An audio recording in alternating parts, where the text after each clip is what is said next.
सात संगत जी प्यार से कहना धन निरंकार जी। सात संगत जी, दासी आप महान संतों के सामने क्या बोल सकती है। रहमत करो, बख्शिश करो प्यारी सात संगत जी। दासी इतनी पढ़ी लिखी भी नहीं है। सात संगत जी, हमारे ऊपर कोई भी परेशानी आ जाती है तो हम डामाडोल बन के रह जाते हैं।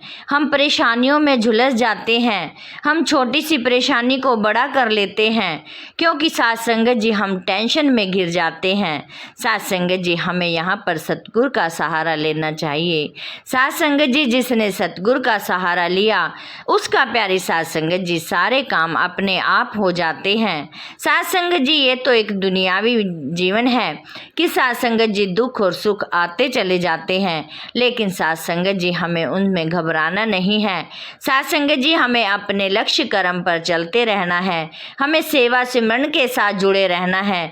तभी प्यारी सात संगत जी हम अपने जो भी परेशानियां आती हैं हम उनको निवारण कर सकते हैं, उनको दूर कर सकते हैं। सात संगत जी, ऐसे ही दासी एक छोटी सी कहानी का रूप लेगी कि सात संगत जी, क्योंकि उससे आराम से हम समझ सकते हैं। सात संगत जी, ऐसे ही एक महात्मा थे। उन्होंने सिद्ध महापुरुषों के पास गए।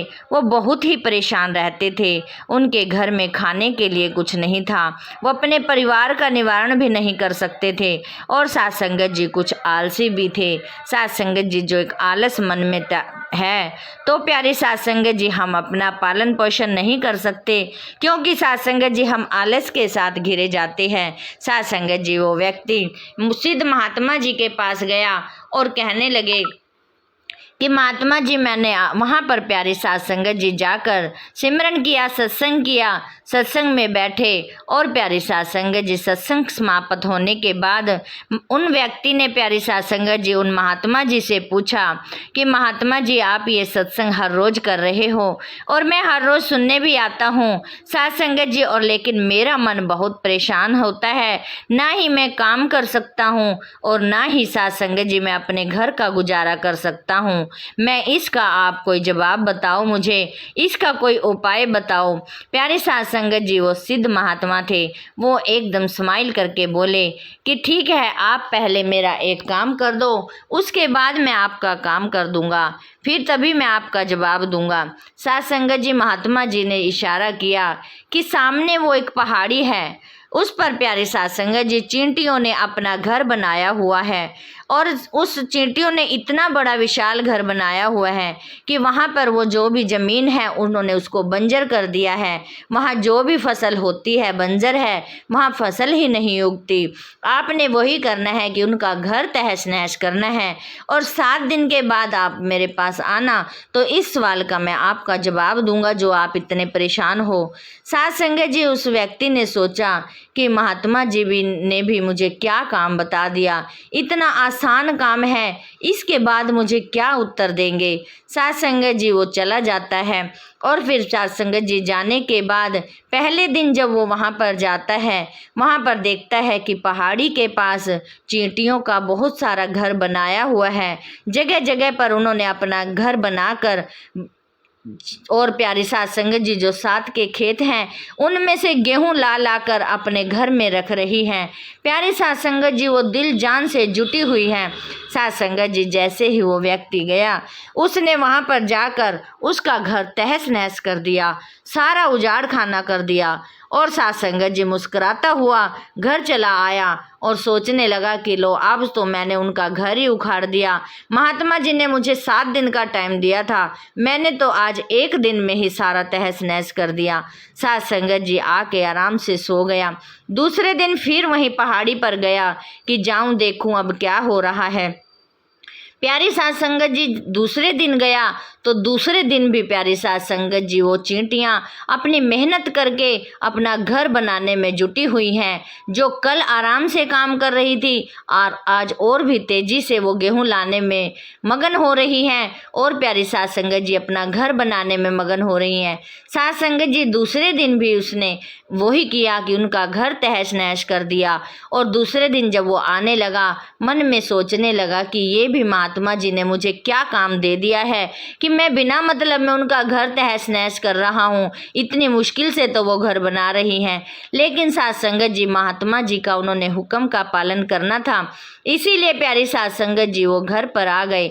और साध संगत जी दूसरी रात जब वो सोए, थोड़ी सी दिमाग में हलचल होने लगी कि मैंने कहीं गलत तो नहीं कर रहा, उनका चींटियों का घर तोड़ देता हूँ। प्यारी साध संगत जी लेकिन हुक्म मानकर फिर वो सो जाता है।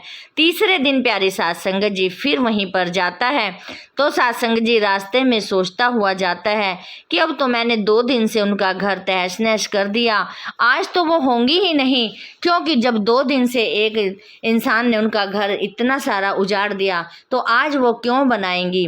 प्यारी साध संगत जी जब वहाँ पर पहुँचता है, वहाँ पर कोई उनकी चींटी दिखाई नहीं दी, लेकिन साध संगत जी जब वो वापस आने लगा, थोड़ी ही दूरी पे जहाँ पर उनका पहले था, उससे थोड़ी ही दूरी पे वो चींटियां फिर लगातार निरंतर अपना काम करने में लगी हुई हैं, गेहूं लाने में लगी हुई हैं, कोई मिट्टी से घर बना रही है। प्यारी साध संगत जी चींटियों को देखकर ऐसे लगा कि चींटियां तो आज और ज़्यादा फुर्तीली हो गई हैं।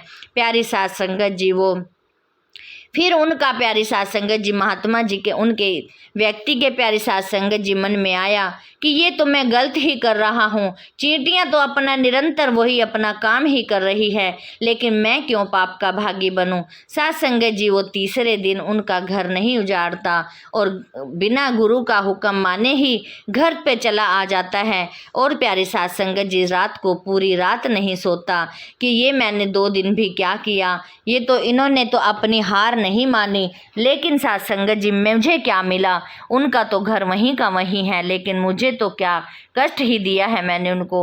प्यारी साध संगत जी जब वो चौथे दिन उठा तो उनके लिए गेहूं, चीनी और सब कुछ प्यारी साध संगत जी चींटियों को बल्कि दाना डालने चला गया, आटा डालने चला गया।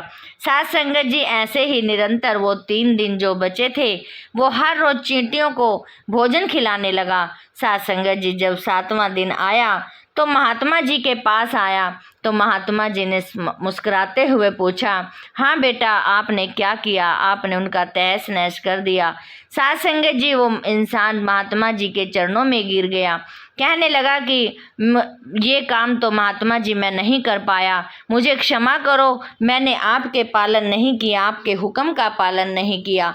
प्यारी साध संगत जी तब भी महात्मा जी मुस्कुराते हुए बोले कि बेटा आपसे ये काम होना ही नहीं था, अब आपसे इस चींटियों ने ही आपको 2 सीख दे देनी चाहिए। तो महात्मा जी ने पूछा कि आपने वहाँ पर जाकर क्या सीखा। साध संगत जी महात्मा जी चुप खड़े हुए, उनको कोई समझ नहीं आई। तभी प्यारी साध संगत जी महात्मा जी ने सरल भाषा में उनको सिखाया, समझाया कि इस चींटियों से आपको 2 सीख मिली हैं कि एक तो हमारे पर कितनी ही विपदा आ जाए, हमें अपने निरंतर अपना सेवा करनी है, निरंतर हमने अपना काम करते रहना है, जुटे रहना है, कभी तो वो सक्सेसफुल होगा ही। प्यारी साध संगत जी चींटियों से यही सीख मिली कि हमें निरंतर अपना काम पे जोर देना है, भले ही वहाँ आंधी आए, भले ही तूफान आए, हमने अपने काम से पीछे नहीं हटना।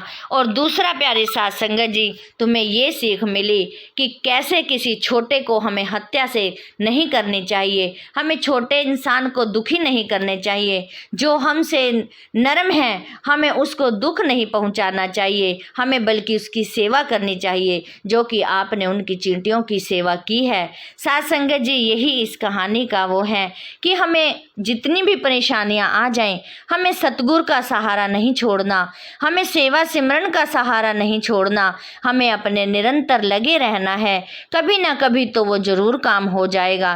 प्यारी साध संगत जी दासी भी इतनी हिम्मत बख्शो, ताकत बख्शो कि दासी भी प्यारी साध संगत जी कहीं फेल ना हो, कहीं प्यारी साध संगत जी हिम्मत ना हार जाए, ऐसे ही निरंतर जुटी रहे।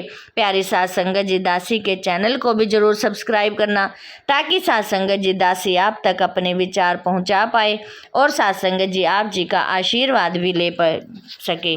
साध संगत जी प्यार से कहना, धन निरंकार जी।